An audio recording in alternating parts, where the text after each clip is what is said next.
दोस्तों, मैं इशिका शर्मा आपका अपने चैनल सनातन वर्ल्ड में स्वागत करती हूँ। दोस्तों, आज से हम अष्टावक्र गीता के प्रवचन की श्रृंखला को प्रारंभ कर रहे हैं। पूज्य स्वामी अखंडानंद सरस्वती जी महाराज भूमिका में कहते हैं कि बीज भाव में चाहे जितना बाकापन हो, जितना टेढ़ापन हो, परंतु जो निर्भीज वस्तु है आत्मा परमात्मा, उस पर बीज और अंकुर का कोई प्रभाव नहीं पड़ता है।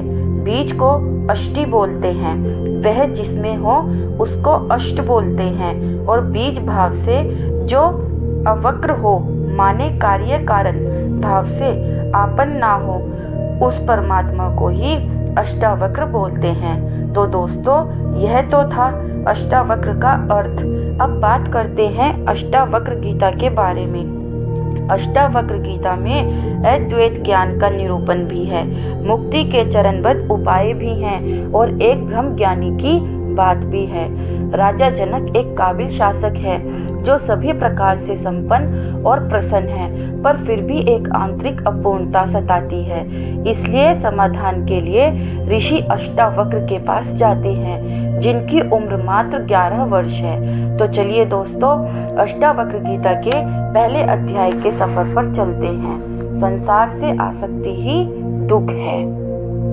महर्षि अष्टावक्र की गीता में हम ध्यान सहित, प्रेम सहित, सम्मान सहित प्रवेश लेने जा रहे हैं। मुमुक्षु साधकों के लिए है अष्टावक्र की बात। अद्वैत ज्ञान का इसमें निरूपण भी है, मुक्ति के चरणबद्ध उपाय भी हैं और ब्रह्मा ज्ञानी की बात भी है।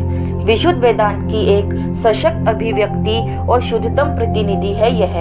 राजा जनक हैं, बुद्धिमान हैं, विवेकी हैं, बड़ा राज्य है, सब प्रकार से समृद्ध और प्रसन्न है, परंतु फिर भी एक अपूर्णता सताती है। तो जंगल जाते हैं ऋषि अष्टावक्र से मिलने, और अष्टावक्र उम्र में राजा जनक से बहुत छोटे हैं। कैसे जाना जनक ने अष्टावक्र को, उसकी अलग कहानी है। जैसे जैसे बात आगे बढ़ेगी वह कहानी भी आएगी। अष्टावक्र के विषय में ऐतिहासिक रूप से या प्रामाणिक रूप से बहुत कुछ ज्ञात नहीं है, परंतु जो कुछ कथाएं उनके विषय में मिलती है, उनकी चर्चा हम आगे बढ़ने पर बीच बीच में धीरे धीरे करते रहेंगे। तो ज्ञान पाने के लिए, मुक्ति पाने के लिए जनक जाते हैं युवा अष्टावक्र के पास। अपने रथ पर सवार होकर रथ से उतरते हैं, प्रणाम करते हैं और पूछते हैं। जनक जी बोले, हे प्रभु, ज्ञान प्राप्ति का क्या उपाय है? मेरी मुक्ति किस प्रकार होगी? वैराग्य कैसे प्राप्त होता है? कृपया कर मुझे आप बताइए। अष्टावक्र जी ने कहा, हे तात, यदि तुम मुक्ति चाहते हो तो विषयों को विष के समान छोड़ दो और क्षमा, सरलता, दया, संतोष एवं सत्य का अमृत के समान सेवन करो। हे प्रभु, ज्ञान प्राप्ति का उपाय क्या और मेरी मुक्ति कैसे हो? वैराग्य की प्राप्ति कैसे होती है, यह मुझे बताएं। प्रभु, ज्ञान कैसे हो, मुक्ति कैसे हो, वैराग्य कैसे हो? कितने ऊंचे स्तर से ही शुरुआत होती है। श्रीमद् भगवत गीता से थोड़ी भिन्न है अष्टावक्र गीता इस मामले में। अर्जुन की शुरुआत जनक से नीचे के एक बिंदु से है। अर्जुन मुक्ति नहीं चाह रहे, अर्जुन तो मोहबद्ध है। श्रीमद् भगवत गीता का पहला अध्याय अर्जुन विषाद योग है। कृष्ण उसमें कुछ कहते ही नहीं और कितने ही श्लोकों तक मात्र अर्जुन की व्यथा कथा है। पहले अध्याय के 47 श्लोकों में अर्जुन के पास वास्तव में कोई तात्विक जिज्ञासा है ही नहीं, अभी उत्पन्न नहीं हो पाई है। वो बस अपने विषाद का वर्णन कर रहे हैं। वो देख रहे हैं कि सामने परिचित है, रक्त संबंधी है, आचार्य है, पितामह है, भाई है। मोह बहुत है, चेतना भ्रमित है, भय भी है कदाचित, और बस अपनी स्थिति का वर्णन भर कर रहे हैं कृष्ण से। और इतना ही नहीं, लगभग निश्चय कर चुके हैं कि युद्ध नहीं करूंगा। आखिरी श्लोक में तो गांडीव को त्याग कर रथ पर बैठ जाते हैं, घोषणा करते हुए कि नहीं लड़ूंगा। इस स्थिति की तुलना में राजा जनक की स्थिति अष्टावक्र गीता के आरंभ में कहीं अधिक शांत, स्पष्टता और विवेक की है। कोई आंतरिक कोलाहल नहीं दिखाई पड़ रहा, उत्तेजित नहीं है, भ्रमित नहीं है, न शंका है, न विषाद, स्पष्ट जिज्ञासा है। हे प्रभु, हे विप्र, बताइए ज्ञान कैसे हो, मुक्ति कैसे हो और वैराग्य कैसे हो। तो जब प्रारंभ ही इतने ऊंचे स्तर से हो रहा है, जहाँ जो जिज्ञासु है, जो मुमुक्षु है, वह पहले ही इतना तैयार होकर के आया है, तो बताने वाले को, गुरु को जरा सरलता हो जाती है। आरंभ ही एक ऊंचाई से हो सकता है। श्रीमद् भगवद गीता में भी आरंभ बड़ी ऊंचाई से होता है। दूसरा अध्याय है सांख्य योग। जब कृष्ण बोलना शुरू करते हैं, बहुत ऊंची बात है उसमें, लेकिन फिर भी यह तो निश्चित है कि जब शिष्य आतुर हो, प्रस्तुत हो, तैयार हो, तो उससे गुरु को आसानी रहती है बात को और गहरे ले जाने में और आगे तक समझाने में। तो अष्टावक्र कहते हैं, अष्टावक्र का पहला वचन है ये अष्टावक्र गीता में कि तात यदि मुक्ति चाहते हो तो विषयों को विष के समान छोड़ दो और क्षमा, सरलता, दया, संतोष एवं सत्य का अमृत के समान सेवन करो। अब देखिए, शुरुआत हमेशा कहाँ से होती है? शुरुआत हमेशा संसार से होती है, थोड़ी बाहरी बात से होती है, आचरण के तल से होती है। अद्वैत वेदांत के उच्चतम ग्रंथों में है अष्टावक्र गीता। लेकिन यहाँ भी जब शुरुआत हो रही है तो नाम ना अहम का लिया गया है, ना आत्मा का, नाम आचरण का लिया गया है। कैसा आचरण करना है? क्षमा का आचरण करो, आर्जव मानी सरलता का आचरण करो, दया का करो, संतोष, सत्य का करो। इनको पीयूष की तरह, अमृत की तरह अपनाओ। तो गुरु को शुरुआत ऐसे ही करनी होती है, बाहर से। शिष्य के भीतर के गुरु को भी यदि जगाना है तो शुरुआत तो अस्तित्व के बाहरी खोल से ही करनी पड़ती है। शिष्य में यदि क्षमता होती ही भीतरी गुरु माने आत्मा को स्वयं ही देख लेने की, तो शिष्य को किसी बाहरी गुरु की आवश्यकता ही क्यों पड़ती? शिष्य तो बाहरी गुरु के पास आता ही इसलिए है क्योंकि भीतरी को स्वयं नहीं देख पाता, और फिर बाहरी गुरु का काम होता है शिष्य के बाहरी सब कोशों, चक्रों, आवरणों को भेदते हुए उसे उसके केंद्रीय बिंदु, जिसको आत्मा कहते हैं, जो सत्य है, जो गुरु है, वहां तक ले जाना। लेकिन अगर भीतर तक ले जाना है तो भी शुरुआत बाहर से करनी पड़ती है। यह मानव अस्तित्व की विशिष्टता है। इसी में हमारे सारे बंधन और दुर्भाग्य हैं, और इसी में हमारा सौभाग्य और सौंदर्य भी है। तो शुरुआत अष्टावक्र बाहर से कर रहे हैं, कह रहे हैं, देखो बाहर विषय है सारे, और इन सब विषयों में तुम्हारी दृष्टि, तुम्हारा मन आकर जमे रहते हैं। मुक्ति चाहते हो तो सबसे पहले ये जो बाहरी विषय हैं हटाओ, इनसे ध्यान, इनको विश्वत जानो, छोड़ो ना इनको। विश्वत यह विषय बस उसके लिए है जिसको भीतर जाना है, जिसकी जिज्ञासा जनक के समान है, जो कह रहा है कि मुक्ति चाहिए, वैराग्य चाहिए, ज्ञान चाहिए। बस उसके लिए बाहरी विषय विश्वत है। जिसको अभी मुक्ति चाहिए ही नहीं, वो तो बाहरी विषयों में ही रमन करता रहेगा। उसको तो यूं ही लगेगा मानो सारा अमृत बाहर ही बिखर रहा है। जब एक व्यक्ति जीवन, अनुभव, चेतना, समझदारी की कुछ सीढ़ियां चढ़ लेता है, जब उसको पता चलता है कि बाहर धोखा भर है, भ्रम है, दुख है बाहर लिप्त होने से, तब वो कहता है कि मुक्ति चाहिए। मुक्ति भी वो कभी संसार से नहीं मांगता, मुक्ति तो वो दुख से मांगता है, और मुक्ति उसे मिल ही गई होती यदि उसे पता होता कि संसार से उसकी आसक्ति ही दुख का कारण है। दुख से हम मुक्ति मांगते हैं, लेकिन दुख का जो कारण है उसमें हम लिप्त और बद्ध रहना चाहते हैं।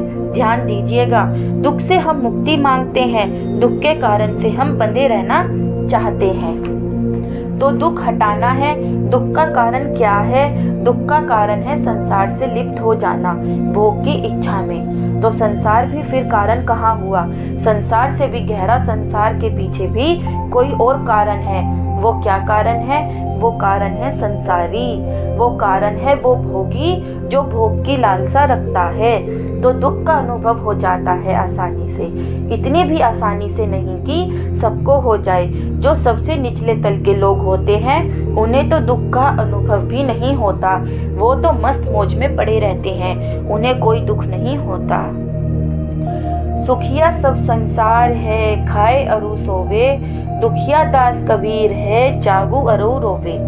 संसार में ज़्यादातर लोग खाते हैं और सोते हैं, भोगते हैं और सोते हैं, भोगते हैं और चेतना की गहरी रात्रि में बेसुध पड़े रहते हैं, बेहोश अचेतन। तो सबसे निचले तल के वो लोग होते हैं जिन्हें दुख का अनुभव भी नहीं होता। उससे थोड़ा ऊपर के वो होते हैं जिन्हें एक अस्तित्वगत दुख सताने लगता है। जब दुख सताता है तो कहते हैं दुख से मुक्ति चाहिए। जनक कम से कम दूसरे तल तक पहुंच चुके हैं, शायद दूसरे और तीसरे तल के मध्य में कहीं पर होंगे। तीसरे तल पर वो होते हैं जो जान लेते हैं कि दुख का कारण है संसार, तो फिर वो संसार से जरा सावधान होने लगते हैं, सांसारिक लिप्तता से जरा किनारा करने लगते हैं। ये तीसरे तल के लोग हैं। और चौथे तल पर वो होते हैं जो जान जाते हैं कि संसार भी समस्या नहीं है, समस्या है भीतर हमारे जो अहंकार बैठा है, जो संसार को भोगकर अज्ञानवश सोचता है कि सुख मिल जाएगा।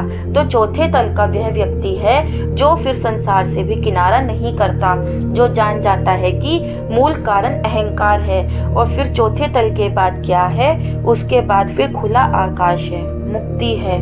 तो जनक कम से कम दूसरे तल पर हैं, कदाचित तीसरे तल पर हैं। इसलिए अष्टावक्र सीधे उनसे तीसरे तल की बात करते हैं। कहते हैं कि अगर मुक्ति पाना चाहते हो तो विषयों को विष के समान त्याग दो। विषयों के प्रति जो धारणा है, जो रवैया है, उसको बदलो।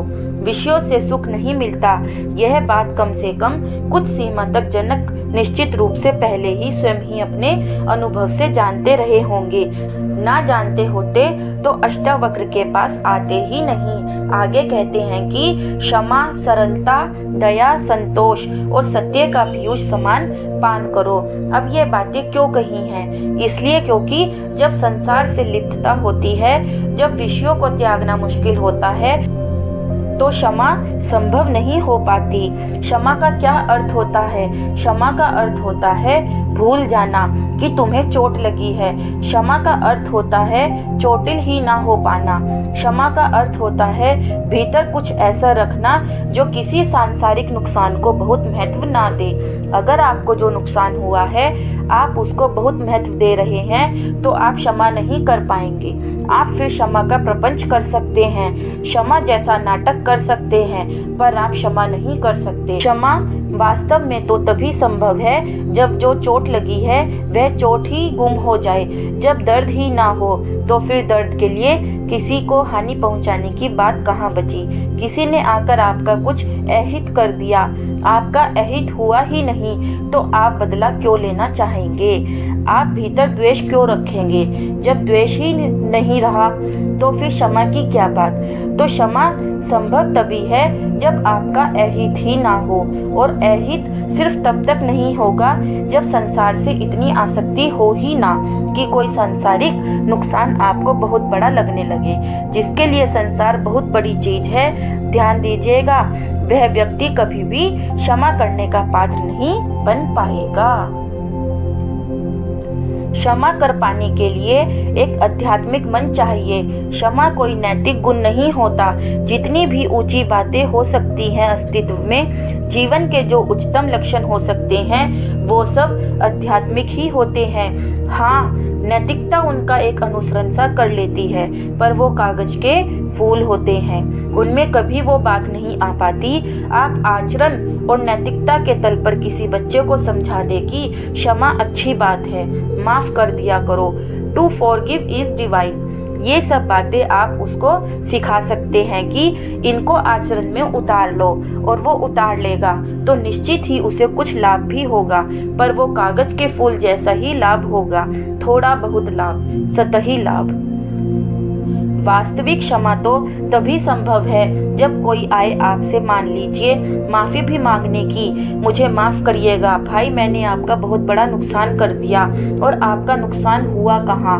हाँ, चोट लगी थी, कुछ समय दर्द भी हुआ था, पर वो दर्द कुछ समय के लिए था और ऊपर ऊपर था। चोट बहुत अंदर तक पहुंची ही नहीं, भीतरी हमारा कुछ अहित हुआ ही नहीं। हम तो भूल भी गए कि तुमसे हमारा इस तरह का कभी कोई व्यवहार भी हुआ था।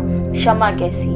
तो क्षमा का बड़ा संबंध है विषयों के प्रति गत अनुराग हो जाने से। जो अभी वितरागी नहीं हुआ, जो अभी अभिराम नहीं हो गया, वो क्षमा नहीं कर पाएगा। तो इसलिए अष्टावक्र कहते हैं क्षमा उस बात का संबंध उनकी पहली बात से है जहां वो कह रहे हैं कि विषयों को विष के समान ही छोड़ दो। फिर सरलता। सरलता का अर्थ क्या होता है?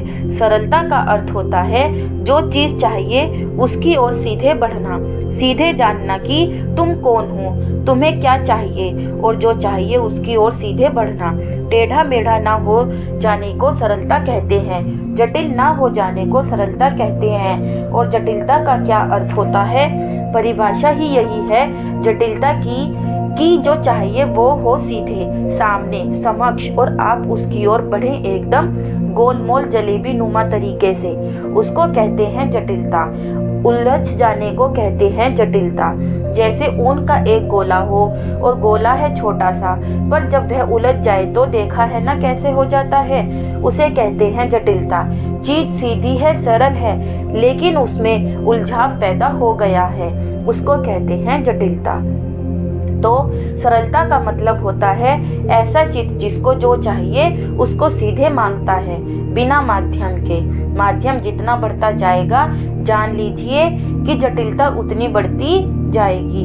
आप मेरे सामने बैठे हैं, पर मैं आपसे सीधे बात ना करूं और उसकी जगह मैं बीच में 3 प्रकार के माध्यम खड़े करूं, बिचौलिए लेकर के आ जाऊं, ये जटिलता है। और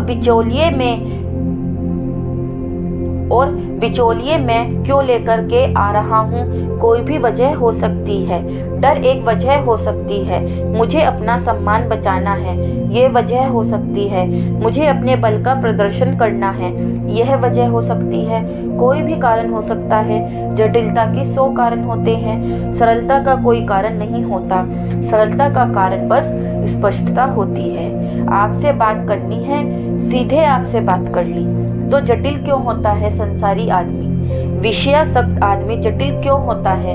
सांसारिक मनुष्य जटिल इसलिए है क्योंकि चाहिए तो उसे शांति, पर वो शांति को सीधे नहीं ले रहा, वह संसार के माध्यम से पाना चाहता है। हमने सरलता की क्या परिभाषा कही थी? हमने कहा था सरलता का अर्थ है जो चाहिए उसको सीधे मांगना, बिना किसी माध्यम के। सांसारिक आदमी रास्ता है। सांसारिक आदमी चाहता तो शांति है, चैन है, पर उसको वो सीधे नहीं पाना चाहता, क्योंकि सीधा रास्ता है अहंकार का विकलन।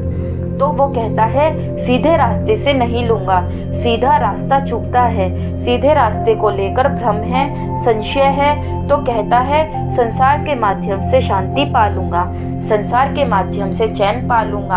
आनंद चाहिए सबको, और जो संसार के माध्यम से आनंद पाना चाहे वह जटिल आदमी है। और जो अहंकार को ही किनारे रख दे ताकि आनंद का आकाश भर शेष रहे, वह सरल आदमी है। तो सरलता का भी सीधा संबंध है संसार के प्रति आसक्ति के कम होने से।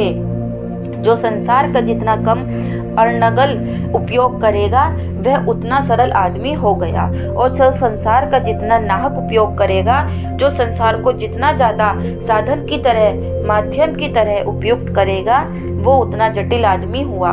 तो कहते हैं सरलता आर्जव अष्टावक्र के शब्द हैं ये। फिर दया। दया भी संभव नहीं है अगर विषयों से बड़ी लिप्सा है। कैसे कर पाओगे? अपनी ही हालत भीतर बड़ी खराब है, तभी तो संसार से हम लिपटने चले जाते हैं ना। भीतर अपूर्णता का भाव है, तभी तो सोचते हैं कि संसार से कुछ पालेंगे तो पूर्ण हो जाएंगे। अपनी ही हालत जब इतनी दर्दनाक हो तो कैसे किसी और के प्रति दया रख पाओगे?